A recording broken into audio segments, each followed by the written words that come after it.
Andrea Pasqualon, stagione nuova, divisa nuova.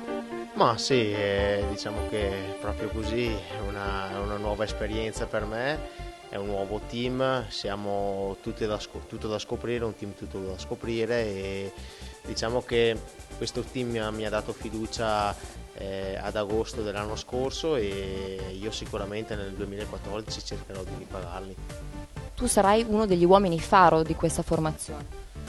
Sì, sarò appunto uno dei più vecchi, siamo in due, diciamo un po' i più vecchiotti di questo team Area Zero, siamo io e Paolo Ciabatta e gli altri invece sono abbastanza giovani, hanno qualche anno in meno di noi, anche se noi appunto non siamo vecchi come magari altri corridori di altri team.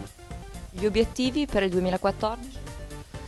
Ma sicuramente di vincere, ho già vinto una corsa l'anno scorso, sicuramente di ripetermi, di fare una grande stagione e soprattutto di portare in alto il nome di questa squadra. L'anno scorso una tappa al Tour du Limousin, quest'anno una gara in particolare che ti piacerebbe vincere? Vorrei vincere proprio una corsa qui in Italia, quindi il Trofeo Laigueglia e soprattutto riprendermi la Coppa Sabatini che l'anno scorso purtroppo sono rimasto secondo dietro un grande Ulissi. Quindi dopo Donoratico ti vedremo grande protagonista?